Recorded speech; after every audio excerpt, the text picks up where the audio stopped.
Сәлеметсіздер ме оқушылар? Бүгін Қастан тарих пәнінен өтетін сабақтың тақырыбы Шілікті және Бесшатыр патша қорғандары. Оқушылар, бізге осы тақырып 2 сағатқа берілген. Бүгін бірінші сабағын өтеміз. Дәптеріңізді ашып, бүгінгі сабақтың тақырыбын жазып алыңыздар. Зерттеу сұрағы: Шілікті және Бесшатыр патша қорғандарының аталу себебі неде? Сабақтың мақсаты: Шілікті және Бесшатыр патша қорғандарын сипаттау, сақтардың әлеуметтік топтарының ерекшеліктерін түсіну, ежелгі тайпалардың дүниетанымына сипаттама беру. Өткен сабақтан сіздер не білесіздер? Елімізде табылған археологиялық ескерткіштерді, сақ тайпалары туралы ақпаратты. Оқушылар ең алдымен білімі сайтын пайдаланып, Шілікті және Бесшатыр патша қорғандарына байланысты бейнематериал көретін боласыздар.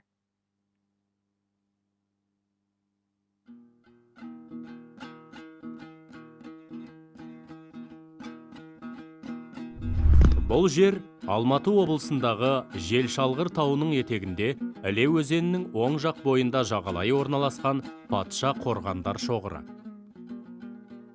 Бесшатыр қорымындағы жерлеу орнының ерекшелігі: жерлеу орнында саркофагқа салынған көшбасшы жерленген.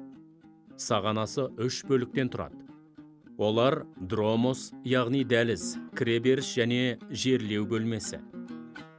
Археологтар обадан семсер, жебе, ақық моншақ секілді жәдігерлерді тапқан. Археолог ғалымдар Бесшатыр обасындағы тарихи жәдігерлерді біздің заманымыздан бұрынғы 5-4 ғасырларға жатқызады. Шығыс Қазақстан облысы Зайсан ауданының аумағында 200-дей обалар табылған. Соның 50-ден астамы патша қорымдары. Бұл қорымдардан табылған жәдігерлерді зерттеу барысында ғалымдар ежелгі адамдардың о дүниедегі мәңгілік өмірі туралы түсініктері қалыптасқан деген болжам айтады. Ғалым Әбдеш Төлеубаев Шілікті қорғанын зерттеу барысында 3-ші алтын адамды тапты. Оқушылар, біз бейнематериалды көріп аяқтадық. Шілікті патша обалары. Біздің заманымыздан бұрын 7-ші ғасырға жататын патша қорғаны 3-ші Шілікті қорымындағы 1-ші обадан табылған.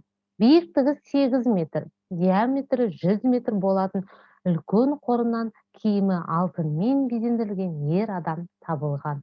Обадан ер адаммен бірге жерленген 4303 алтын әшекей табылды. Әшекейлерде дала аңдары мен бүркіт бейнеленген. Обадан алтын 5 жұлдыз табылды. Алтын 5 жұлдыз биліктің белгісі саналған. Бұл жәдігер Шілікті алтын адамы деп аталады. Археолог ғалым Әбдеш Төлеубаев тауып зерттеген 3-ші алтын адам табылған жер Бәйгетөбе деп аталады. Ал Зайсан ауданында табылған 200-ден аса археологиялық ескерткіштердің 500-ден астам ірі алып обалары. Бесшатыр патша обалары. Жетісудағы Бесшатыр қорымы Іле өзенінің оң жағалауындағы Желшалғыр тауының етегіндегі орналасқан. Қорымдағы 31 оба 2 шақырымдай аймақты алып жатыр. Ең үлкен патша қорғандарында даңқты беделді кісілер жерленген. Қорған дромос, дәліз, ауызғы бөлме, жерлеу бөлмесі секілді бірнеше қабаттан тұрады. Бұл жерден ақинақ, пышақтар, түйреуіштер, ақық моншақтар, жебе ұштары тағы басқа табылған. Ғалымдар Бесшатыр қорымын біздің заманымыздан бұрын 5-4 ғасырларға жатқызады. Оқушылар, қысқаша конспектпен таныстыңыздар, ал енді тапсырма орындайық. Бірінші тапсырма сәйкестендіру.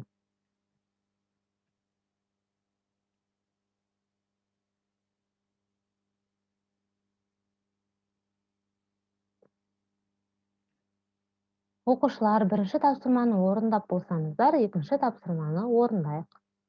Екінші тапсырма, сіздерге сұрақтар берілген, осы сұрақтарға жауап беру керек сіздер.